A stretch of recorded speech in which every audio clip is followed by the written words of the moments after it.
It's Leclerc. Charles Leclerc. Welcome to Negative Camber, the motorsport show, brought to you by ProKarts Race Centre. Far enough back, he's going to make the lunge down the inside. The ultimate pit stop, The safety car is coming in. fueling your passion for motorsport. With an emotional moment that means everything. All of the latest results, analysis, and interviews. Roar the drivers on to the final lap of this race. I'm Jamie Lemura, motorsport enthusiast, historian, and media presenter. And I'm Lee Harrison, motorsport professional, Sprint Master Karts race driver, and Formula One alumni.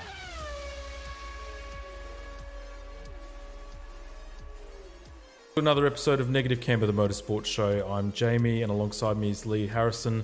Hey mate, how are you? Not bad for a Tuesday night here in cold Adelaide. It's been a busy week, but we're surviving. We're getting through. The bags under my eyes are growing, but that's just getting old. What bags under your eyes, mate? What bags? These bad boys. I reckon you've put stage makeup on, mate. I can't see beans over there. Either I've that been or hanging out with the girls, and they've been chucking makeup on me all night for sure. Oh god. Well, I was going to say, hanging out with the girls will give you bags under your eyes. That's for sure. But we won't go there. How was your weekend? You are fresh from the karting track. Southern Go-Kart Club had round 2 of their club championship. I believe that it was fun-filled with all sorts of calamities and frivolities. I wouldn't say I'm fresh from the track. I'm exhausted from the track is probably a better understanding of it. But yeah, it was a couple of good days. We were out there all day Saturday testing as well. We had everyone, all the drivers in the team out there on Saturday, and then everyone out there again on Sunday for racing. So ended up having 8 karts under our little banner, which is pretty cool. And yeah, busy, and got a couple of trophies at the end of the day as well, which was nice. So it makes all the hard work worth it that we've been putting in over the last few weeks. But a silver is always a good reward for the hard work. It's funny how you would largely went through a dry spell for 12 months for the most part, and now all of a sudden the last couple of rounds you've started to get a little bit of gold, or silver, or a glass, or a mug, or whatever it was that you walked away with. But I guess it's a good, like anything, isn't it? It's a reflection of hard work. You know, the more you put in, the more you get out. Yeah, pretty much.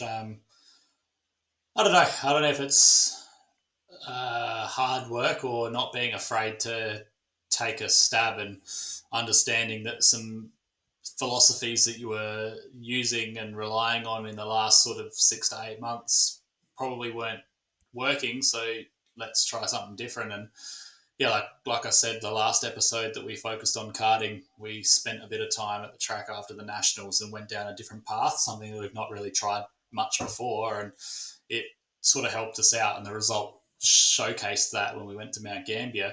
And as I said, the real test, no offence to anyone that was at Mount Gambier, was going to be when we put it to the likes of the Jacob Chandlers and Ben Holidays, who, Ben just won basically every round or every race at round 1 of the national championships in tag, and Jacob is always there or thereabouts in tag as well. So to go toe-to-toe with those guys when normally we would be, not quite there against them was good, I guess, confirmation that what we have done is right, and that the path that we decided to take heading into Mount Gambier has come to fruition. And yeah, we're not too far away. Well, motorsport is like sheet music, Harry. The important thing is that you can't read the music, but you can hear it. And so therefore, if you can hear it, it means that you're in tune with everything else that's happening around you.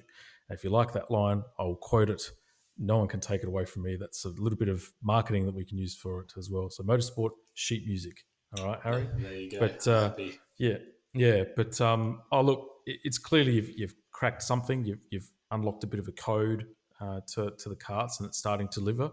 And Cody, about fucking time, is actually starting to deliver as well, which is nice too. It's amazing what happens when you ditch the satchel bag and you start to rough it up a little bit, where you can actually make it to the track and you look like one of the rest instead of something from Top Gun Maverick. Don't give this guy too much credit. Old mate rocked up to the track. I was at the track at 6:30. The rest of the team at the track at 6:30 on Sunday. And old mate rocked up at about 7:25. Everything's ready. Out of the trailer, carts are prepped, fuel in them, tyres done, ready to go. And he just rolls up, throws his suit on, driver's briefing, we're on the track. So we've affectionately nicknamed him the Rockstar because that's literally how he rolls in. Well, see, Harry, who do you think's having the last laugh? It's not you, it's Cody, because you're doing everything for him. He's got to become organic. Just because he owns the business, it doesn't mean he's got to treat everyone like lepers.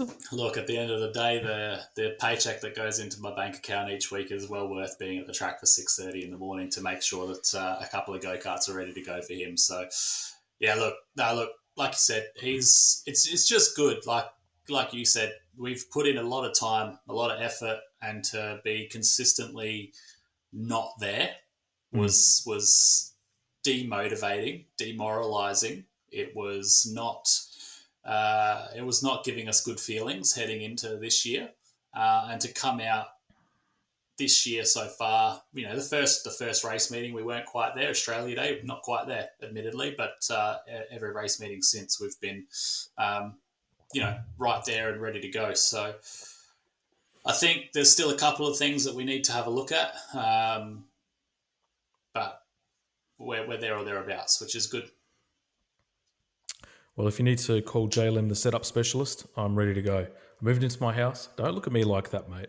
I've got a hidden aura of setup speciality. All right. I'll see that when you start putting some trophies on a few shelves behind you there. Mate, I have got a cabinet empty right there waiting for the trophies to be put in there, all right? They've been packed away in storage for a very, very long time. Don't you worry about that. Yeah, they're packed away in storage at the trophy shop waiting to be bought still.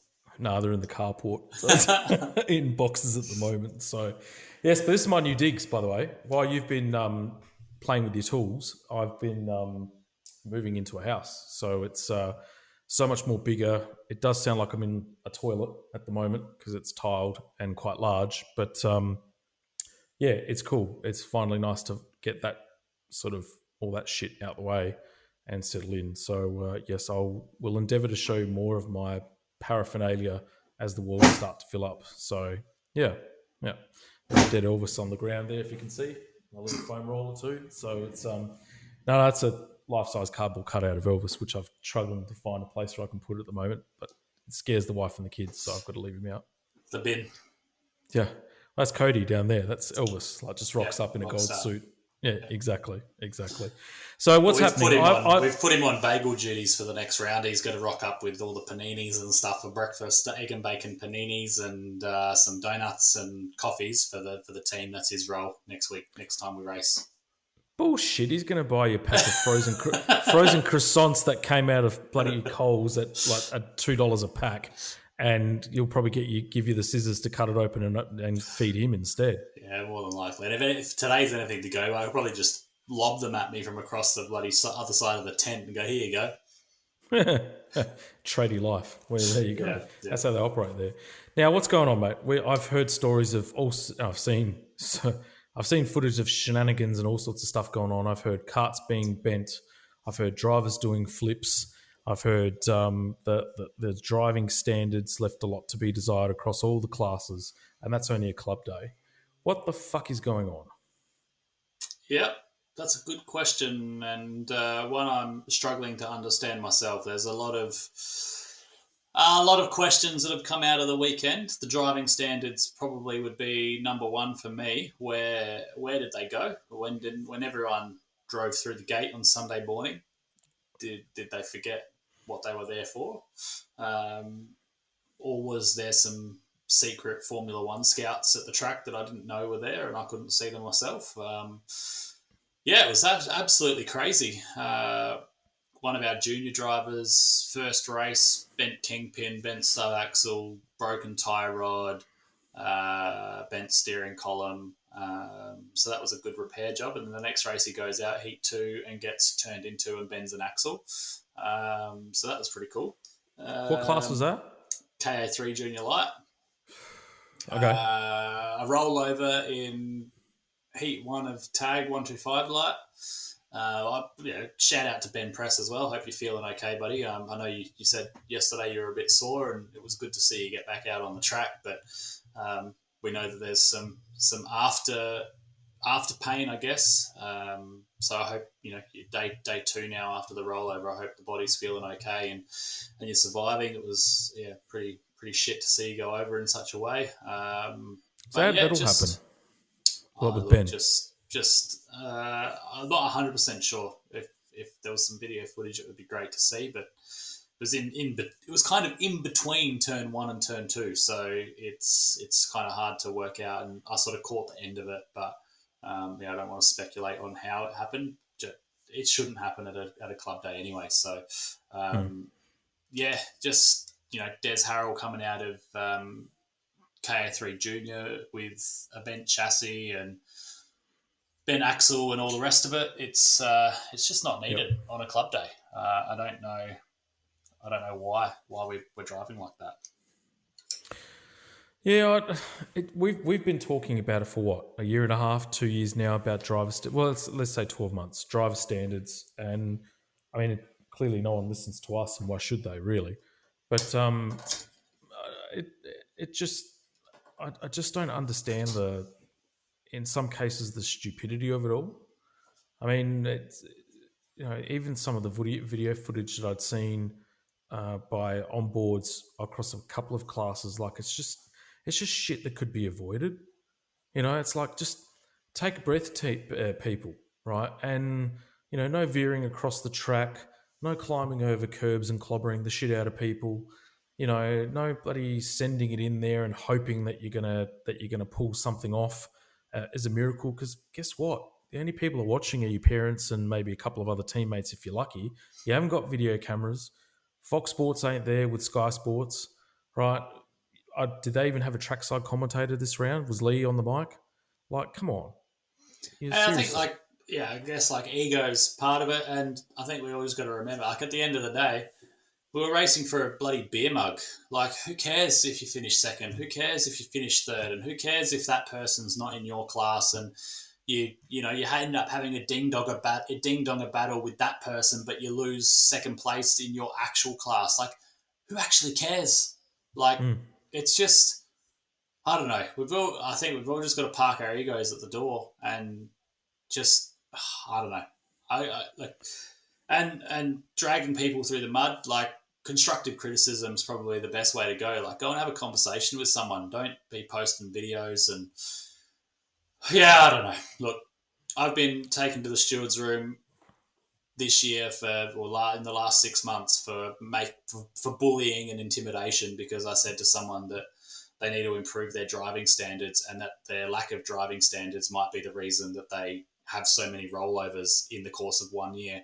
And yet we have people that just openly disregard anyone else's feelings or safety or anything like that and drag them through mud. So, yeah, it's pretty crazy. But then we've also got, we could have split classes. There's no reason why lights and heavies couldn't have gone together in 4SS on the weekend and mediums ran by themselves. There's no reason why tag restricted light and tag restricted medium couldn't have been separated, or had the P-platers from tag restricted light start at the back of the tag restricted light field and not have to race their way through tag restricted medium class. It's just, I don't know.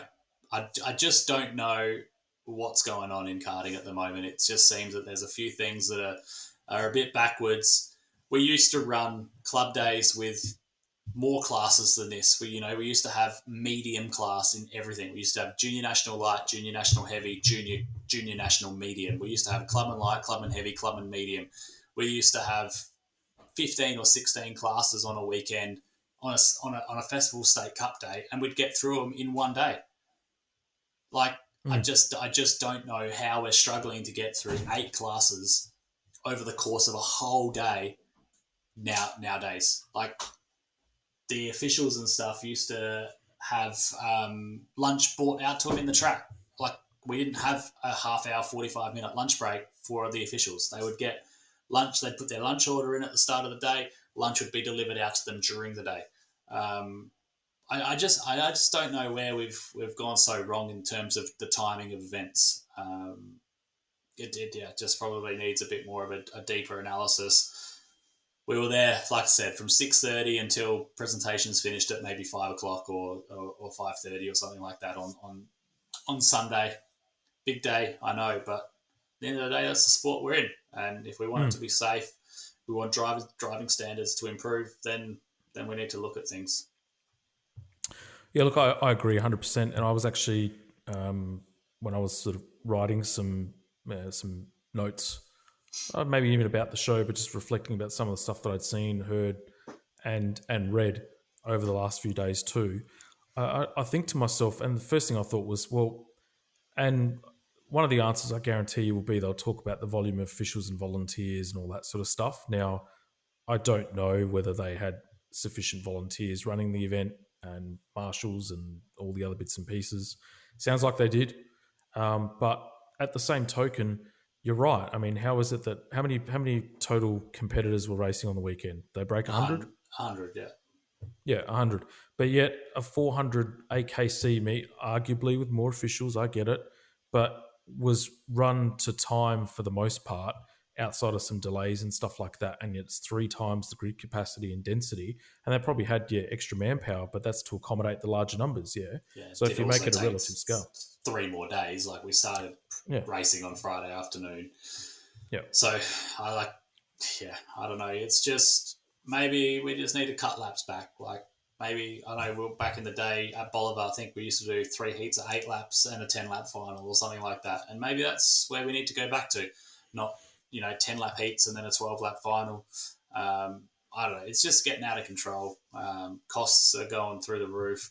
And then, it costs more now to enter race meetings. Tyres are costing more. Fuel's costing more. And then we end up rolling out of there with damage bills. It's putting karting out of reach for a lot of people. And especially when there's crashes that are unnecessary. Well, and that's what it comes down to, really, is crashes, because I'm assuming there were delays with those incidents that happened across the heats too.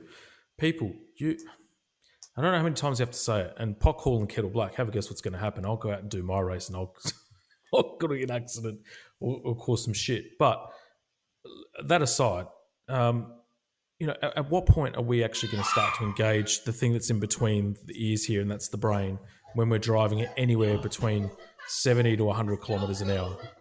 So I don't understand it. You know what I mean? Like it's, at what point you got some shenanigans going on there, Harry?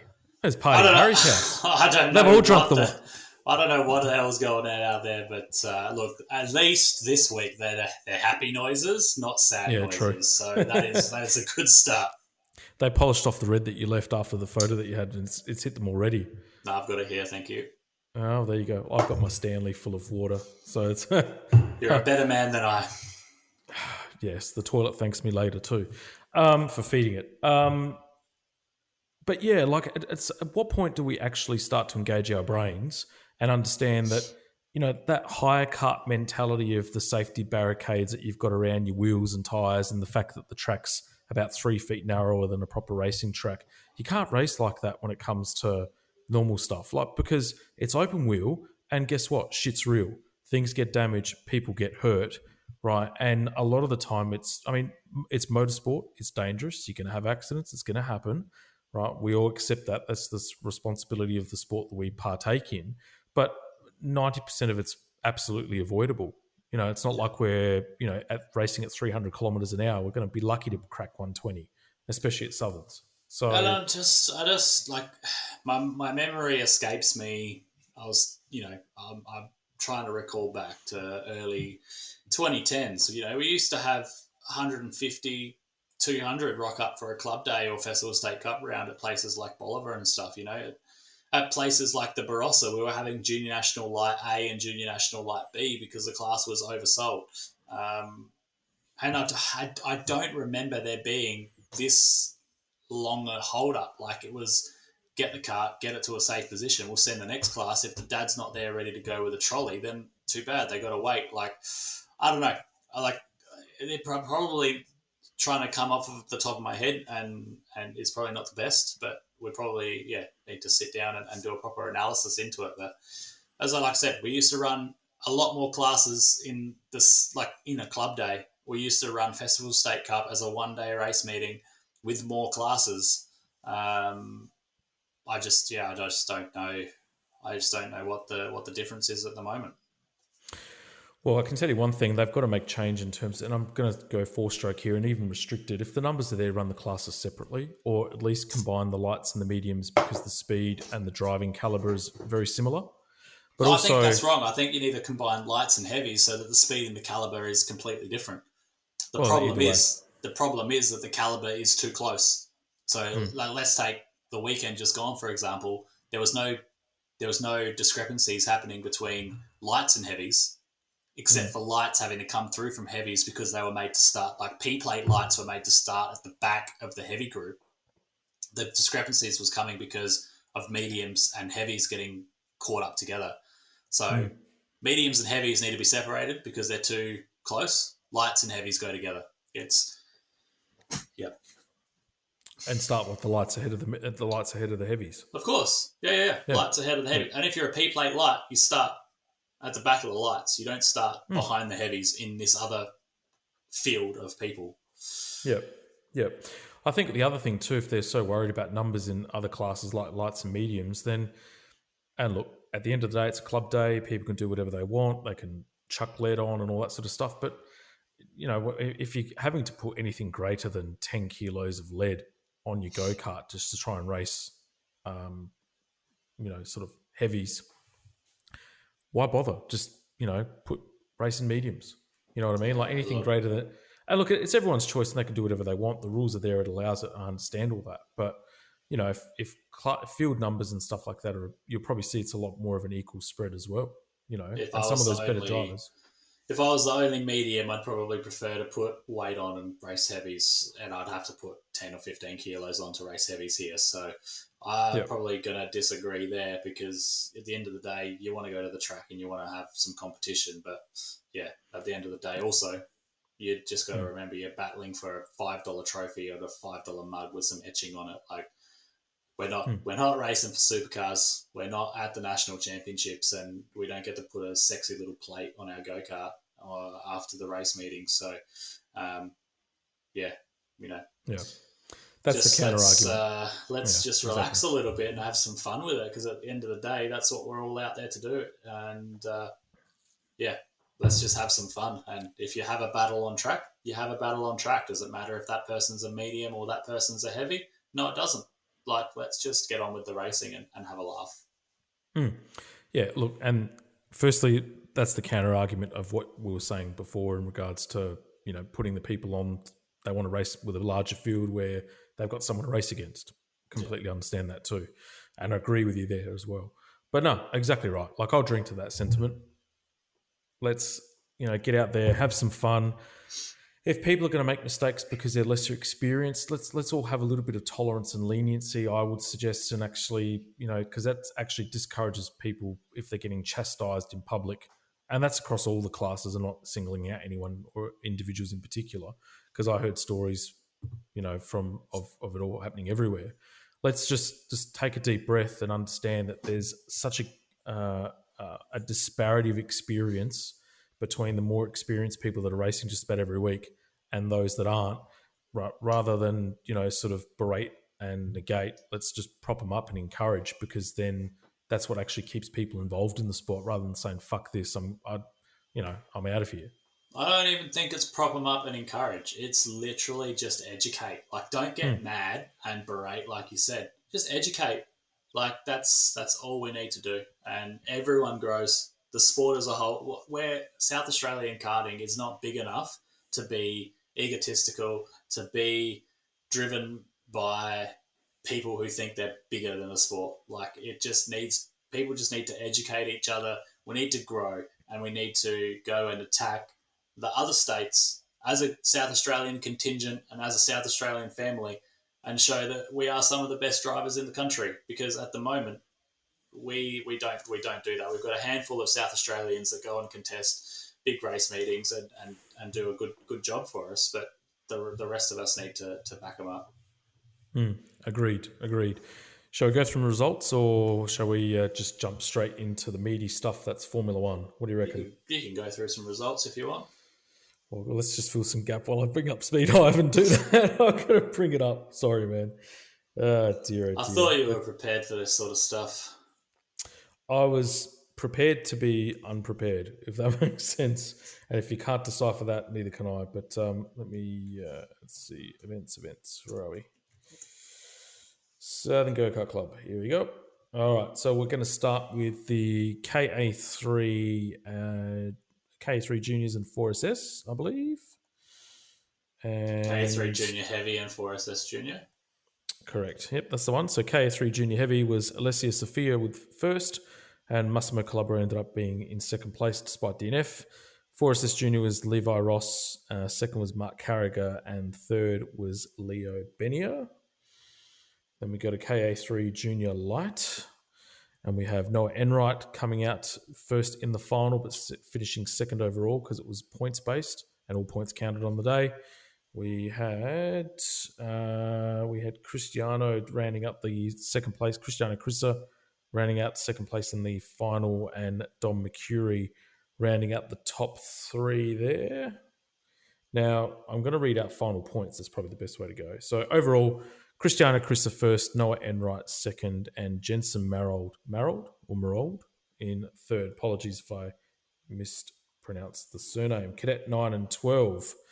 So in classes, we had in Cadet 9, Max King first, Ethan Wallace second, and Noel Leslie in third. And in Cadet 12, we had Atherton Smith first, Abel Dutton in second, who is a gun and someone to keep an eye out on in second, and Diesel Waddle in third position. KA3 Senior, we had Joshua Elliston first, Cody Harrison second, and Christopher Alexopoulos in third position. And in Tag Masters, we had Christopher Prestige in first, who tried to entice you to race this class, I believe. Shane Howard second, and Stephen Clark in third. See, I read social media. I pay attention to what's going on. Yeah, like I've said, I asked Karting SA whether I could have a dispensation to race Masters as a 36-year-old, 4 years under the Masters category. Even if we put a petition out to all the other competitors, because I could race an open category. I could race without a restrictor. I could race on the softer tyre. But alas, that was met on deaf ears, and I can't get a exemption to race Tag Masters. So I have to put a restrictor in and go and race restricted. That's my only option to race a 125. So is that why you're starting to go grey on the sort of right-hand side of your head to start to look like a master? Because I've got plenty I can share with you. Okay, so Tag Restricted 125 Light, Dante Fischetto Ferraro finished first. That's such a racing name, Fischetto. I love it. Absolutely. Dom Economou second, and Brody Sharp in third position. And in Tag 125 Restricted Medium, Peter Ferraro first, Kane Gerritsen second, and Duran Cowland rounding up the top three. In 4SS Senior, let's get through all the classes. So 4SS Senior Medium, Grant Cox first, Daniel Virgo second, and Nicholas Dunn in third. 4SS Light, Riley Fortania first, Ed McEwen second, and Lacey London in third position. And the 4SS Senior Heavy, Nick Torquati first, Tyler Craig in second, and Daniel Bowden in third position as well. Tag Light, we had Jacob Chandler first, Cody Harrison in second, and Ben Holiday rounding out the top three. So that was the club day. That was round 2 of the club championship at Southern Go-Kart Club. And yes, as always in karting, there's never a dull moment and always plenty to talk about. So now, you are on your way to AKC, are you, with Top Gun? Yeah. When's that all happening? Next weekend. So, well, depending on when this episode gets released, but it's the weekend of the 18th, 19th, 20th, 21st, which is pretty cool. It's pretty exciting. That'll be next weekend, and really looking forward to it.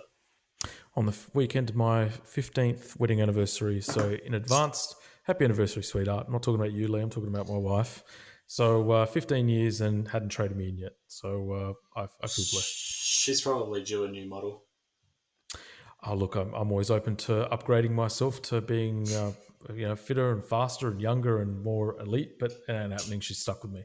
So that's karting. But karting, I should say. Where is AKC round 2? It's going to be at the Eastern Lions Kart Club, Puckapunyal, Seymour, Victoria. So it's about an hour out of Melbourne to the... I'll probably get this wrong, but towards us, I guess, an hour out of Melbourne, southeast maybe. Yep. No, southwest of Melbourne, northwest of Melbourne. Anyway, Yep. East of Melbourne, west of Melbourne, somewhere just about an hour out of Melbourne. Really cool track, good undulation, fast. 412 entries or something like that. So it's the biggest AKC round on record. So it's going to be a good weekend. Yeah, in terms of undulation, how does it compare to, say, Todd Road? Is it, as undulating as that? More, less? Todd Road's really only got the one section of track that sort of goes uphill, whereas Pucka goes up and downhill multiple times the lap. So it's good. The elevation is pretty big. So the whole first section of track goes uphill. Then you have a pretty significant drop in the bus stop, and then you go up another little hill, and then over a crest and down a pretty steep drop straight away. So yeah, it's pretty good track. Anyone that hasn't been there, I definitely recommend trying to get to a race meeting. If you're a junior, they do a junior sprint classic there every year. It's a killer event. Yep. Yeah, you got to get there. It's a good track. Yeah, it's one that's on the bucket list to do one day. So I've seen and heard a lot about it, actually. So very much looking forward to giving that a crack one day too. But best of luck to you, my friend. May the guns that you are top gunning come out on top or get some good results. Yeah, fingers crossed. I'm sure the team will rock up firing. There was some good results for them over the weekend in various club days and stuff. So, hopefully they're going in with a bit of form and we can bring home some silverware. How about we put a wager on how many driver-related incidents that we're going to experience at the AKC where we shrug our shoulders and say, driver standards are shit? Oh, that'll probably be a line that comes out of our mouths for sure. Let's keep a tally of incidents then and see if we can crack. If we can get under 10 over the course of that week or that weekend, I think that's a massive achievement. Yeah, I mean, is that before or after practice? I don't know. You'll be there. You'll bear witness to that. So I think we'll leave it there before we get ourselves into some deep shit. So I think we've stirred the pot enough already. But okay. Formula One, an hour and 54 minutes and 23 seconds, largely of tripe in terms of first place. But from about second place onwards, it actually wasn't too bad. I'll run through the results because it was over the week. Actually, probably about 6 or 7 months earlier than normal, the Japanese Grand Prix. They actually decided to run it in April this year as part of getting Asia out of the way early, which I think makes absolute sense. And you've got to classify it properly. It's not just getting Asia out of the way first. It's being more direct in their approach to being carbon neutral and looking after the environment and being eco-friendly. That's why they've done Asia first, because it makes sense. On their way out of the Middle East, they come to Australia. Then they go to China, or Japan and China. Then we head over to Europe and start racing, rather than crisscrossing our way all over the bloody planet. This geography lesson was brought to you by Lee Harrison, also known as Revhead Harry, courtesy of Negative Camber Productions. But yes, before they got it out of the way, you are right. It was to reduce their carbon footprint, despite the fact that think of all the airlines and freighters and stuff that's crisscrossing over the country, freighting Formula One cars anyway. So it's 100%. But let's just, at least they're not coming from Australia to Europe to America back to Japan. They've got it all out of the way first. So they've cut down a few thousand miles. We've got to give Formula One credit where it's due. They're doing their best for the planet. exactly. They should be doing their best to stifle Red Bull like they did with Mercedes-Benz in 20 and 21 and actually have a cracking championship. However, top 10 results were as follows. Max Verstappen first, Sergio Perez second, arguably his best race in the last 12 months. Carlos Sainz third. That's another topic of discussion there. Charles Leclerc fourth, Lando Norris fifth, Fernando Alonso sixth, George Russell seventh, Oscar Piastri eighth, Lewis Hamilton in ninth, and Yuki Tsunoda rounding out the top 10 and in the form of his life. Daniel Ricciardo was out from about corner 3, lap 1, and didn't get off to the best of starts, putting more shade on his start with Racing Bulls this year. Max, it was like we predicted it really. Came out with a vengeance after what happened in the Australian Grand Prix, and it's likely to be the start of a 15-16 race winning streak like it was 12 months ago. But never in doubt really, to be honest. I mean, I guess the team that was going to win was never in doubt, but Sergio certainly gave him his run for his money. Only 600ths off him in qualifying. Admittedly, Max's 2 best laps were good enough to have taken the pole anyway in qualifying. But yeah, Sergio was a lot closer this weekend. It was just sort of something's got to happen to stifle Max, otherwise he's going to run away with it super early. Well, I hope for Checo's sake that this is the start of a consistent run of form of this nature, but continually finishing second is not going to get you a world championship. It just means that you're going to be closer to first rather than actually getting first. Yeah. So, which, it's what he needs to save his backside and have him retain his seat next year. But Daniel Ricciardo right now, if everyone was thinking that he was just going to romp it in and give Yuki a bath and be assured of the second seat alongside Max for next year, Checo right now is giving him food for thought and making him reconsider that decision. And so is Yuki. At the end of the day, Yuki's outperforming Daniel this year, so it's putting a little bit of a dampener on Daniel's chances. At the end of the day, though, it's not just going to come down to results. It's marketability.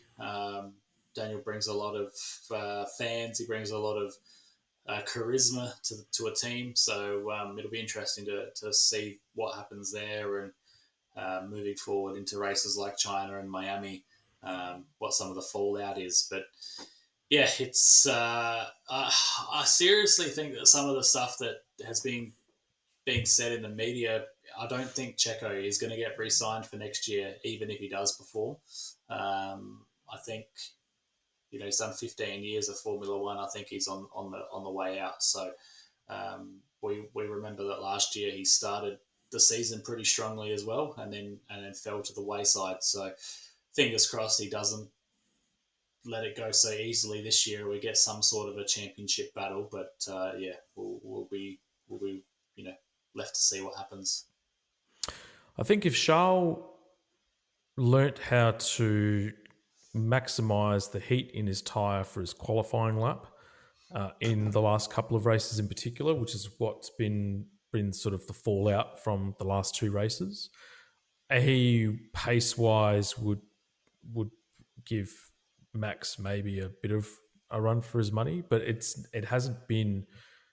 It's promised a lot between that battle between Ferrari versus Red Bull, but be it track or circumstance, it hasn't really quite materialised yet. I'm really keen to see like an actual level playing field fight where Max and Charles are toe-to-toe, head-to-head, even Carlos to a lesser extent, where there's no mechanical gremlin, the cars are relatively equal on the track. Albert Park did actually promise that to an extent, I think. But Japan was always going to be a Red Bull circuit. So... and isn't it funny? I mean, Sainz is arguably in the form of his life, and Charles is certain hasn't quite nailed it in the last 2 qualifying sessions in particular, which has hampered and compromised his race over the last couple of meets. So it's but Ferrari is clearly the sort of the second car at the moment. But is it on pace with Red Bull? On par, or is it still 3/10 to a half a second a lap off? Like, where does it sit it's really hard to sort of pick. I think at tracks that will suit not so much the Red Bull car, I think the Ferrari car is evenly paced. But you look at only 6 months ago, Charles was the closest person to a Red Bull car when he finished fourth or something, and he was 40-something seconds off the pace. And then only 6 months later, Ferrari have closed the gap down to 20 seconds, and admittedly, like it was Carlos this year. But so they are catching up to Red Bull. Japan's always a track that's going to suit Red Bull stability-wise, and some of the quicker corners, change of direction stuff's not going to suit the Ferrari. So it'll be interesting when we get to something like Azerbaijan, even Miami to a T, I suppose, will suit the Ferrari a little bit better. Maybe China as well with the longer straights. I still think that Ferrari have the ability to take it to Red Bull at a few race meetings this year, and it might not be such a one-sided affair, with Red Bull winning all but one. This time we might see Red Bull win all but 3 or 4. Yeah, exactly. And look, you'd hope that it would be the case for just entertainment factor. I mean, as we talked about previously, I mean, the purists will always love the sport because we've seen these cycles of dominance pretty much in any era, any generation of car. It's happened since the land before time. But it's if the sport wants to grow and progress and really sort of take note of that modern market, then they can't afford to have that dominance because it's just going to have people bored. Now, we need to go to a break. I need you to hit pause for me, Harry, because I'm being tapped on the shoulder here for a minute. I will come right back and we will continue Formula One. A huge thank you goes out to our podium partner, ProKarts Race Centre, and our incredible sponsors. Your partnership allows us to continue bringing you this show and dive deeper into the world of motorsports. If your business adds value to the motorsport community, get in touch with us to become a Negative Camber partner.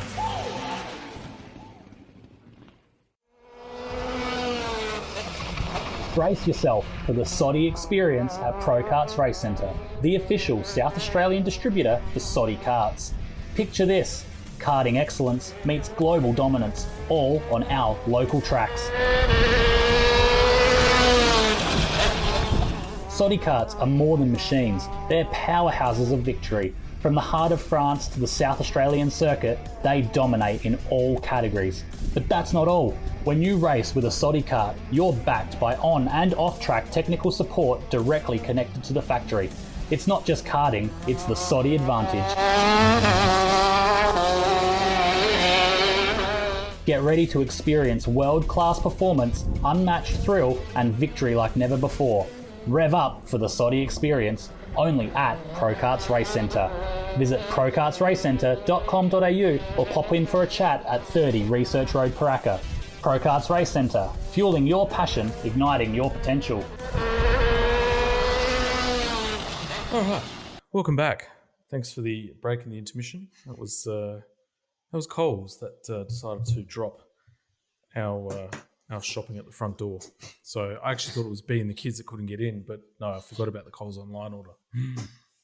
Yeah. How's that for the outtake? Use that for this week's show. Come on, dare you. What a time to have your Coles order delivered. 9 p.m. on a Tuesday. Yep, it's between 8 and 9 o'clock, they said. So there you go. Bianca's at her in-laws at her mum's having dinner. So I have the whole place to myself. And admittedly, I forgot about the Coles online order. I just heard the doorbell ring and I thought I saw Bianca trying to ring the phone, thinking that they couldn't get in the house or something like that, and then realised I saw the Coles truck backing out the driveway. I'm like, oh, shit. So, yeah, all good. Fridge stuff is in the fridge. Everything else can wait. Now, where were we? Okay. Yes. So, back at it. Welcome back to Negative Camber, the Motorsport Show. Welcome back to Negative Camber, the Motorsport Show. Lee with a karate chop in the background there, for those that are playing at home. Apologies for that, folks. It's a temporary break. Now we're back talking Formula One for the Japanese Grand Prix. We were talking about Red Bull and the fact that the gap between them and Ferrari has somewhat closed. But yeah, look, clear. I mean, everyone else has kind of dropped off to an extent, haven't they? Aston Martin are kind of further back from what they were, but it was a better race from Fernando. McLaren looked promising, but they were kind of there or thereabouts to an extent. Again, Piastri getting the average end of the stick on the strategy side of it, but and that's really kind of about it. I think the form guys roughly been set for the year in terms of the pecking order, I think. Yeah, I guess Japan sort of showed Aston Martin's golfing driver capabilities, though, with Fernando completely and utterly pantsing Stroll, and at least all the other teammate combinations were relatively close to each other. But that's a big wake-up call for Aston Martin. Not that it's going to do much anyway. I think that the track probably doesn't suit the McLaren. We talked about it being Jeddah, with all the high speed stuff not really being their thing, and then you look at Spain, you look at Japan, and it's a lot the same. You got lots of high speed corners. They were really good through the last sector. They were actually like one of the fastest cars through the last sector of the track. So again, move to a different track that's not quite so Red Bull dominant, and we might see people be a lot closer. But yeah, good drive from Yuki. Again, though, it wasn't anything special. He was there to pick up the pieces, and he qualified 10th and finished 10th. He didn't get the best start. Daniel had actually overtaken him at the start, coming off of P11 before being crashed out. Daniel was probably a little bit tentative into turn 1, which might have cost him a little bit as well, and maybe all of that bad press and stuff was playing on his mind. But at the end of the day, it didn't really throw up any surprises, and it was another Japan. There hasn't really been an exciting race in Japan that I can remember, not till like 2012 or 7 or something like that. So, unfortunately, it didn't really get the juices flowing. Racing Bulls were pretty much sort of both drivers remarked the fact that they didn't get the grip and the drive that they wanted with the medium tyre, whereas those that started on the soft, like Alex Albon, did get the jump. And Ricciardo was quoted at the end of the race stating that had he had his time again, he probably would have started on the softs just for the start, even though it was his decision to go onto the medium as well. I think, where would you see Ricciardo right now? I mean, clearly he had a better qualifying session. He only finished, 100th or a couple of hundredths off Yuki, which over the course of the season has been an improvement so far. And that was obviously, there was Japanese pride on the line in regards to Yuki and being spurred on by the home crowd. I've got no doubt. Yuki's clearly lifted his game though, so there's that. But do you give Ricciardo a pass mark for Japan, considering you could argue that Albon probably stuck his nose where it didn't really belong when you're on the outside of a left-hand sweeper? I mean, where do you think it's going to go? Well, I mean, yeah, I do. I would say it's definite improvement for sure. It would have been good to see him finish the race though.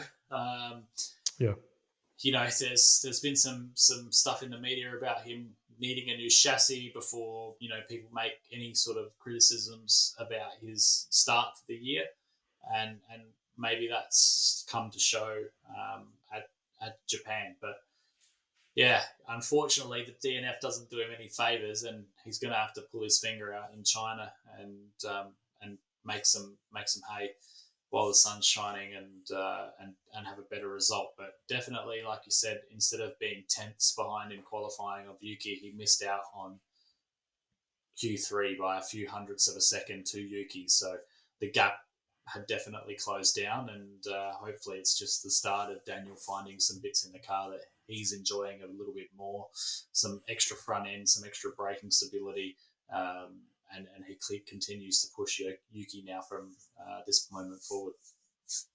Is it really down to just the car and his ability to be unable to adapt to the characteristics that the car's currently got at the moment?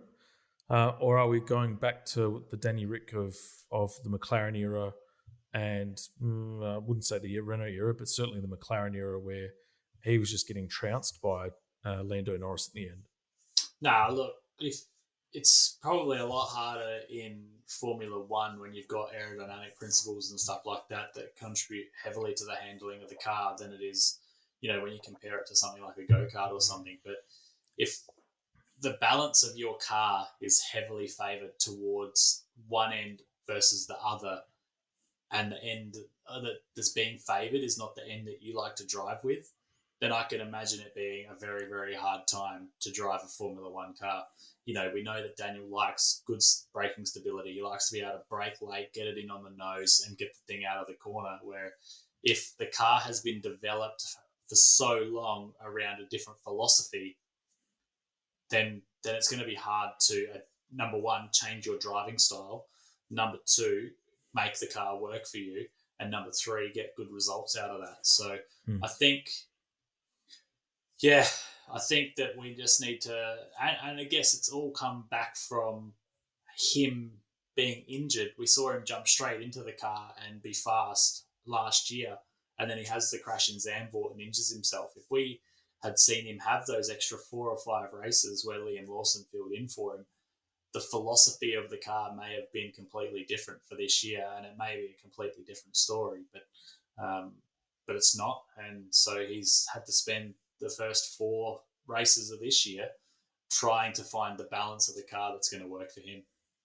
And I think, whereas Danny Rick's driving style is almost identical to what Max wants, he's all front end. Yeah. So, I would like to see, you'd love to see what Danny Rick could do in the current Red Bull.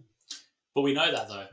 We know that when he tested the Red Bull at Silverstone, and he was faster than Sergio Perez's lap time on a track that was not as good. So we know what Danny, and that's, I guess, what's keeping him afloat at the moment. It's keeping him high in the Red Bull books, is that they all know what he's capable of. They've seen him jump from, being in the simulator and not being on the racetrack all year into jumping into the Red Bull car for filming day and being fast as anyone. So, we know what he's got underneath him. How'd you feel if you're Williams right now? Counting my checkbook up, that's for sure. But I'm wondering how close I'm going to be to the salary cap and whether I need to, hire some corporate hospitality or something to hide that under like Red Bull did. Be a few Excel spreadsheets going on at the moment, considering their inventory system is relying on Excel, and their accounting software is probably Excel related too at this point in time. Maybe even an Abacus. Let's say. Probably. Yeah, but not a good time when you've got Logan Sargent getting up close and personal with the barriers in the first practice session, which arguably, thankfully for his sake, the damage wasn't as bad as what it was with Albon in Australia. But then Alex does what he does 3 turns into the Grand Prix and ends up into the tyre barrier. And it wasn't by his words, it wasn't a huge impact, but it's more damage, and it's just the bills are lining up, and Williams is still no closer to another chassis. So, it's not good. Well, the bills are lining up and the points aren't coming. Like there's no points being scored by the team, which doesn't help offset the expenses at the end of the year in terms of championship rewards. So, unfortunately for James Vowles and the team at Williams, you've got to feel a little bit sorry for him. Yeah, exactly. And that's the thing. Like they even had some new development parts they put on both cars for the weekend, and those development parts have been scrapped purely because of damage. So now they're in a race against time to not only repair cars but also build the and rebuild those new parts ready for China in a fortnight's time. Albon's car's got to go back to the UK and get the chassis got to get tested and looked over before coming back to China. So all that eco-friendly stuff that Formula One had done to bring the races closer together, and now we're flying a car back to Europe to be checked for the crash damage. Yeah, the eco-friendly side of it's not necessarily the miles per se. It's probably the fuel that the airlines are using nowadays, which is a lot more eco-friendly, according to the BP tanker that I saw at the Qantas terminal the other week. Mercedes. Oh God! If you're a betting man and you had to put a wager on Mercedes' form from session to session, let alone race to race, you wouldn't have a lot of confidence right now, would you? Nah, you couldn't do it. It's impossible. Look, yeah, they've got some work, like we've said the last 3 episodes or whatever. They've got work to do. They've come out and said they're getting data that's saying that at tracks, at corners in Melbourne, they were getting 70 points more downforce than they were the year before. But when they look at the speed trace, the speed through the middle of the corner was exactly the same. So there's a breakdown in something there. They should, philosophy says if you have more downforce, you should be able to be going faster through the corners when they're not. So they've obviously got some mechanical issues that they need to get on top of.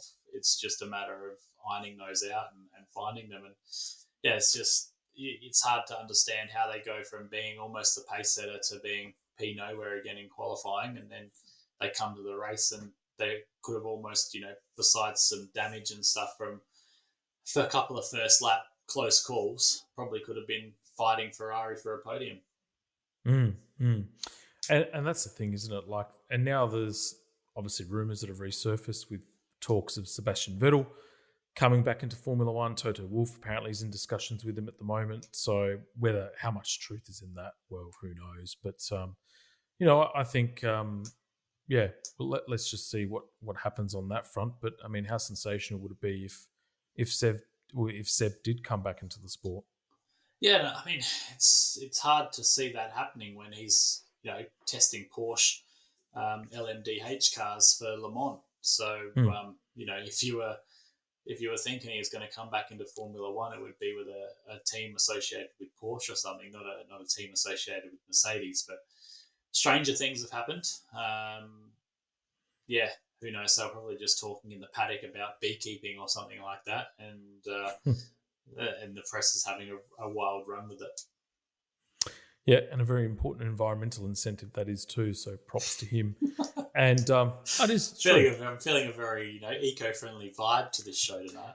We are. You with your aeroplanes and me with my bees. It's all we need is birds, and we've got nature all wrapped up. Fernando Alonso, he's quote unquote for him his best race for a while. It's Fernando doing Fernando things, really, isn't it? I feel like he said it was his best race ever in Formula One. Which Fernando says that every Sunday that he gets a good result. So let's not be surprised there.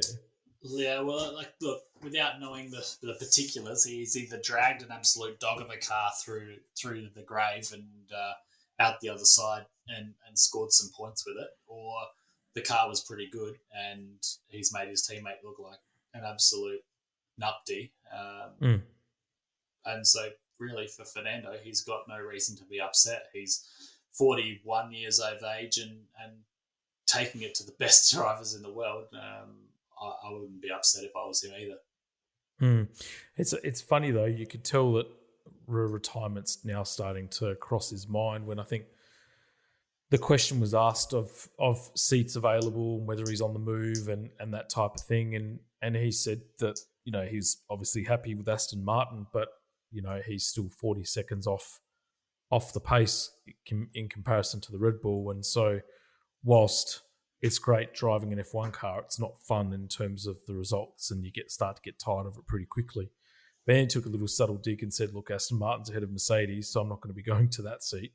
But and only in Fernando style. But yeah, I mean, at what point do you kind of think to yourself, look, I don't, unless he lands a Red Bull seat and they've still got Adrian Newey designing the cars, at what point do you kind of think to yourself, it's futile? I mean, you can drive and drive and drive, but do you drive for the fun of it and hope to get a win? Or do you just sort of say, you know what, there's nothing else here for me. I'm just wasting my time. I should be doing other things. Depends what you see as other things, though. Like at the end of the day, do you want to go and win championships, or do you want to keep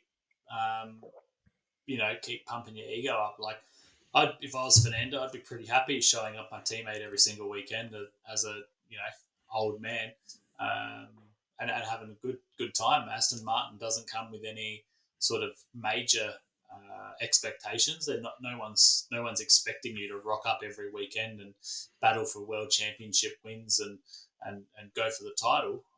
So have some fun with it. Like, you know, if the Red Bull seat comes available, I don't doubt for 1 second that he'll jump at it and try and go and push Max Verstappen to the limit. But yeah, I mean, unless I've got my, you know, an endurance world championship, which arguably Fernando's already had the opportunity to go and do, just have some fun with it. And until the point where you go, all the training, all the diet, all the everything's not worth it, keep racing, keep having some fun with it, and keep proving to everybody how good you are.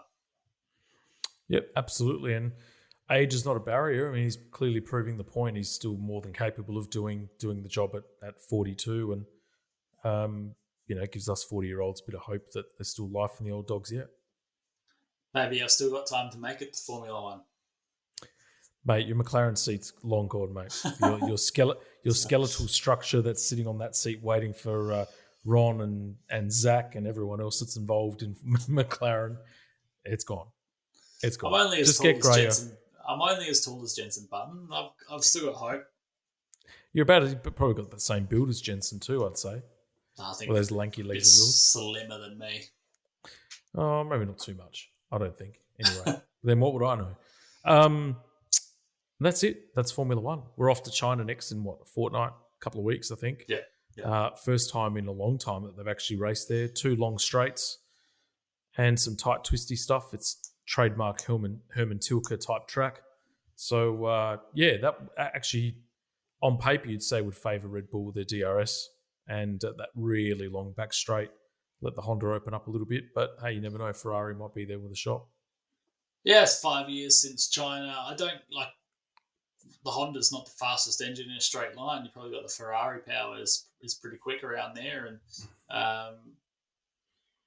it's not a lot of real quick change of directions. So the Ferrari might be strong. McLaren, we'll see. There's points of the track that will suit the McLaren. It's quite a fast track, so they should be okay. It should be close. There's not a lot of recent data to go from as well, so everyone's going to be going in there pretty blind. You know, drivers like Oscar Piastri wouldn't have raced there before, so plenty for those newer drivers to learn as well. But it'll be interesting to see what unfolds when the circus hits Shanghai in a couple of weeks' time. I'd love to see what the attendance is going to be because it's been such a long time, but China hasn't been involved in that drive to survive kind of boom. So I would love to see what the response is actually going to be and how the fans are actually going to embrace it 5 years down since they last raced. Yeah, 100%. And I'm sure, you say they haven't been involved in the boom, but the boom would have hit China just as much as it's hit every other country in the world. And yeah, I don't doubt for 1 second that the grandstands will be full and there'll be plenty of people there cheering on their Formula One heroes. You included, Harry. Well, you'll be cheering from the sidelines on a truck on the way back from Victoria, I think.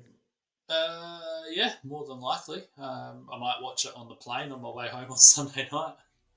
Are you you're not driving up? You're flying in? No, we'll be flying in and flying home. So I think we'll fly out first thing Thursday morning and fly back Sunday night. Oh, well, in time to watch the replay. Exactly. All right, that's Formula One, folks.